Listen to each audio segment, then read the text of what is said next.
So, welcome to everyone, and we're going to continue with our cultural proficiency training today with an activity. And so, Eric and I are going to kick off this first thing. Eric, how are you today? I'm well, Keith. How about you? All right.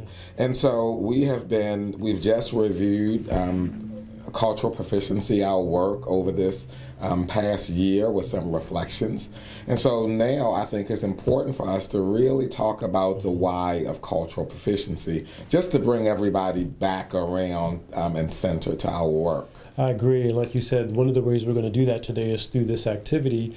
And before we get into that, the purpose of this activity is really for us to review the dynamics that make each of us who we are.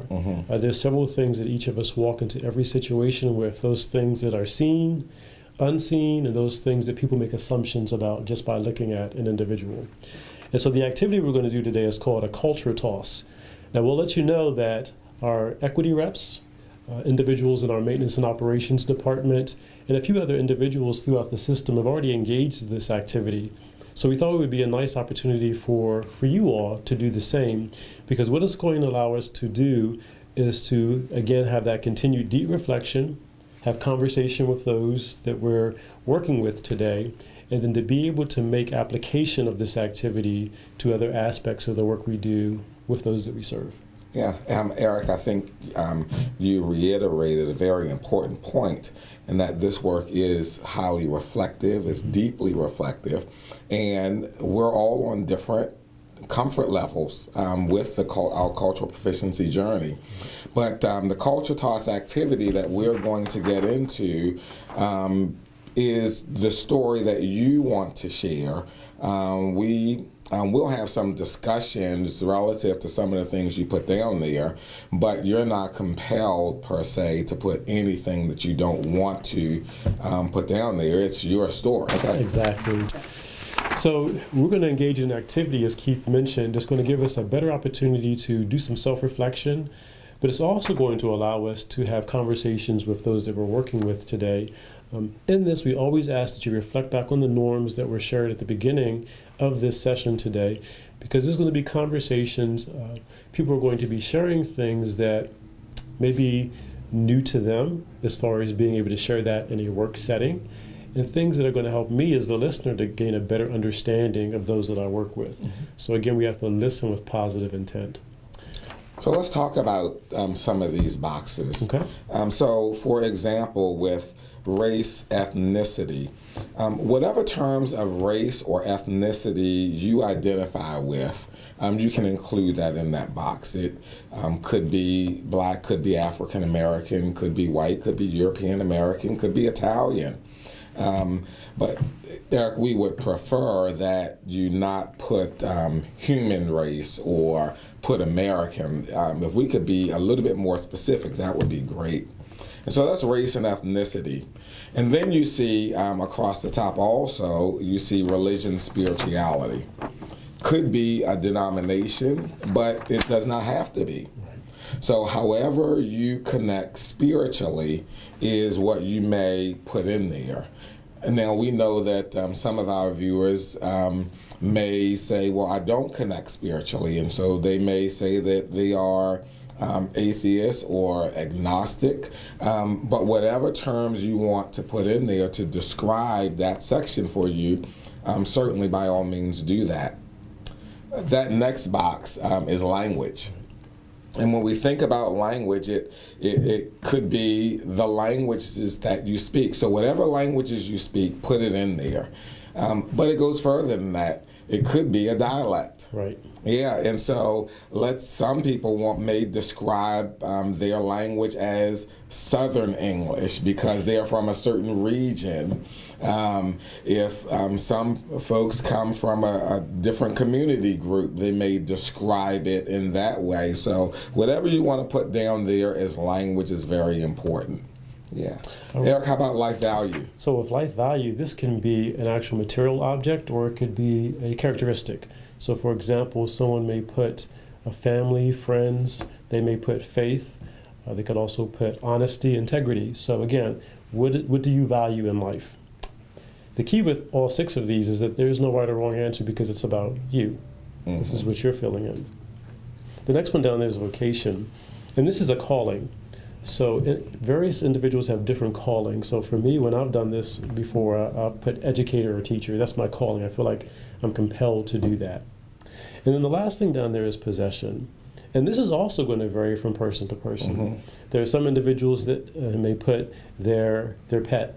Others may put a family member. For others, it may be an inanimate object. Did they inherit it from a grandparent or someone? Again, it is something that's of significance to you. No right or wrong answers.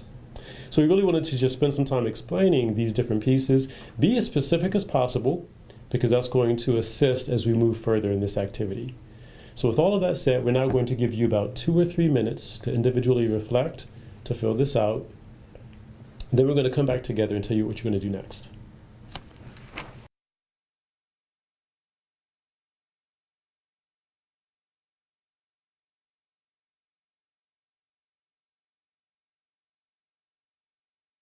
Okay, now that we're back together, what we're going to ask you all to do now is take a moment to close your eyes and imagine. You're in a situation where aspects of your culture that you've listed here, you have to deny or ignore them.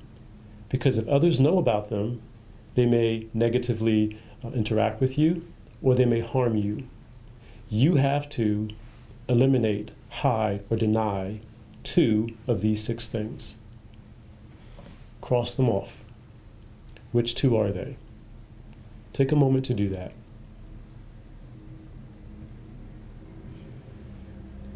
Now that you've taken that moment, what we'd like for you to do is turn to a partner or your partners and spend 4 to 6 minutes sharing the 2 items that you crossed off and why you crossed them off. Now we're giving you 4 to 6 minutes because if you're working with one other person, give that person 2 minutes to share why they crossed those 2 things off.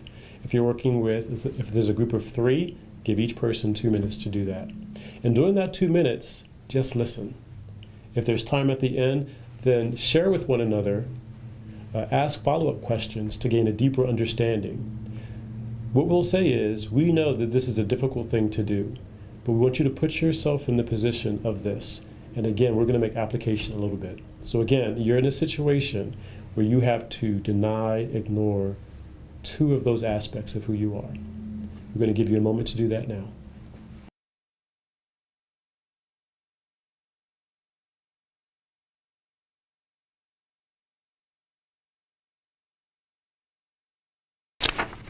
All right, so now that you've had a chance to share that and you've crossed off 2 boxes, let's intensify the situation. And so you're in a very oppressive situation, and if you are recognized for having these different characteristics of your makeup, it could mean a matter of death. You could be arrested, you could be ostracized. You are really in a police state. And so let's say you had to cross off 2 more boxes. What additional 2 boxes would you cross off? And so we're going to ask you to do the same thing you did with the first 2. Think about that. And once you've crossed off those additional 2, which means you'll have 4 crossed off and 2 remaining, after you spend some time to reflect on that and to do that, we're going to ask you to have the same conversation that you had before. Now, Eric, this is very highly reflective and very uncomfortable for some. Right. But one of the things that we need to caution folks about is there are going to be some things that I cross off on my box that you may not agree with, that you left on your box. But it's my story. And it's not about whether I agree with what you crossed off or not. It's about respecting the fact that it's your story. That's right. So with that in mind, we want you to go into this last portion of the activity thinking about that, and thinking about that as you go through your conversation.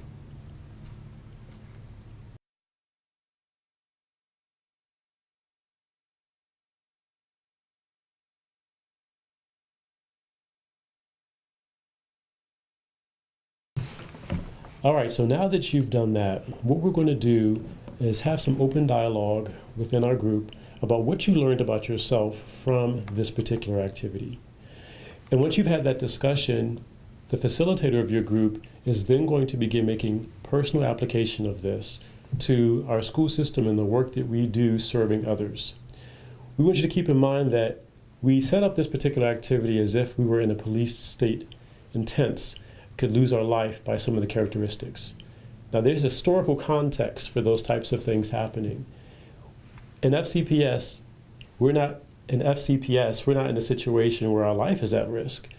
But are there instances where others may feel like they have to give up aspects of who they are because the environment in which they find themselves, whether it's a department or a team, a central office, a team within a school, or a child within the classroom, they don't feel like they can be who they are because it's not a safe place for them. And that's going to be the application of this. We appreciate you walking through this activity with us, and we look forward to the thoughts and feelings that you had as you went through this. Thank you. It's proved to be a great conversation.